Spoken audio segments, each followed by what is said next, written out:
Welcome to Socrates Beyond Time, a place where I share stories inspired by the thought-provoking spirit of the ancient Greek philosopher Socrates through slow, deep, and contemplative dialogues. In the series Socrates and the Masters of Persuasion, Socrates journeys across time to meet influential figures throughout history, engaging them in conversations that explore the true nature of persuasion, not merely as a technique, but as a way human beings connect with one another. Though these encounters are fictional, the spirit of Socrates and the insights revealed in each dialogue carry a timeless value, inviting us to reflect on how we think, speak, and influence others. If you'd like to explore this journey more deeply, you're warmly invited to visit socratesbeyondtime.blogspot.com, where these reflections continue, quietly yet meaningfully. There are encounters that no longer revolve around discovering truth, but around the fear that it may be lost. When Socrates faces Plato in this moment, the dialogue takes on a different tone, no longer one of exploration, but of warning. One asks questions so that people may see the truth. One begins to realize that not everyone who sees the truth chooses to live by it. Between them, it is not a difference in thought, but a shared concern. If people learn to persuade before they learn to live rightly, will their words illuminate the soul or gradually render it hollow? Athens, after the trial that condemned Socrates. The square was still crowded. Orators still stood and debated. Democracy still operated through speech. The city believed that whoever persuaded the majority possessed the right. The order of that time celebrated eloquence. Sophists taught the art of winning arguments. Truth and effectiveness began to drift apart. As long as the crowd was convinced, an argument was considered sufficient. Amid this atmosphere, a young student could not forget the image of his teacher drinking the cup of poison. He was not haunted by a political defeat. He was haunted by a deeper question. How could a city that prided itself on reason be guided towards such a mistaken decision? He began to write, not to refute each opponent, but to search for the nature of speech itself. In the dialogues he reconstructed, persuasion was no longer merely a technical game. It became a moral question. If speech is not tied to truth, it does not merely deceive others, it distorts the soul of the speaker. A line was drawn between philosopher and sophist, between the search for truth and the pursuit of victory. The shift was quiet. There was no immediate revolution, but a warning was carved into the foundations of Western thought. Speech can build the soul or rot it from within. Socrates stood within the memory of his student, no longer present in body, yet present as a standard that could not be negotiated.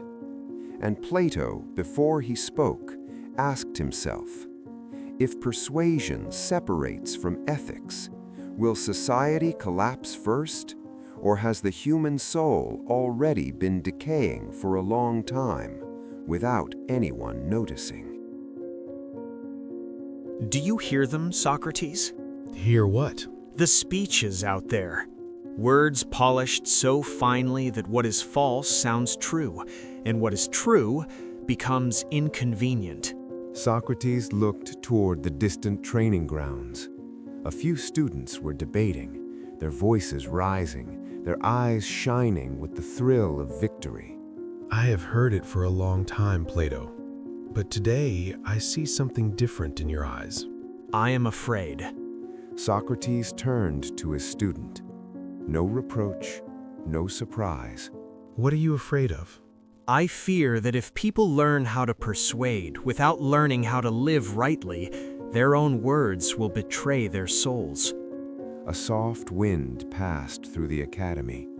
The papers before Plato trembled slightly. So you are writing about this? Yes, I am trying to distinguish between the art of guiding the soul and the art of enchanting it.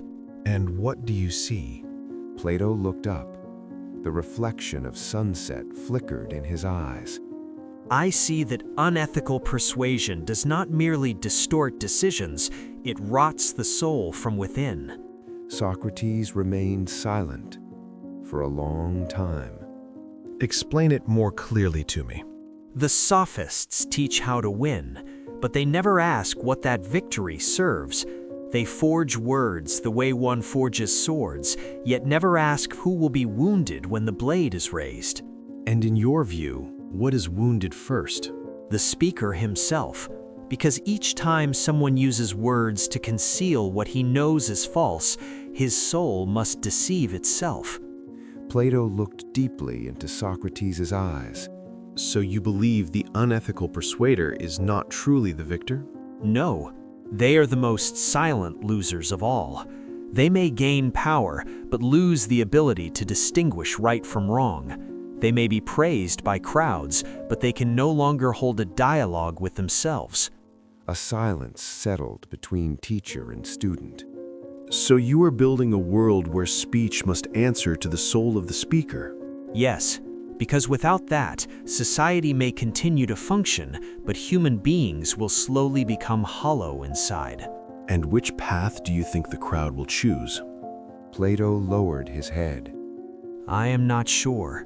Crowds like what is pleasant to hear. Truth is often uncomfortable. Socrates smiled faintly. Then the task of the philosopher is not to make truth pleasant. What is it then, teacher? To never let one's soul grow accustomed to falsehood, even if all of Athens applauds it. Plato exhaled, as if releasing a weight. I understand now. True persuasion is not meant to change others first. It is meant to keep one's own soul from corruption. Socrates placed his hand on Plato's shoulder. One day, people will use words to sell everything. Opinions, beliefs, power, even hope. When that day comes, the only thing that will protect you is not skill, but this question: am I guiding the soul or am I blinding it? The sunset faded. The stone steps grew colder. Plato looked again at the unfinished lines before him. He lifted his pen once more, not to write quickly, not to write in order to win, only to write without betraying what he knew to be true. Plato did not leave humanity a technique of persuasion. He left a warning that a society may survive through skillful speech, but the human soul cannot. And from that quiet afternoon at the academy, a line was drawn, not between right and wrong in argument, but between persuasion that guides and persuasion that manipulates. That line, even today, remains as fragile as the sunset on the old stone steps of Athens.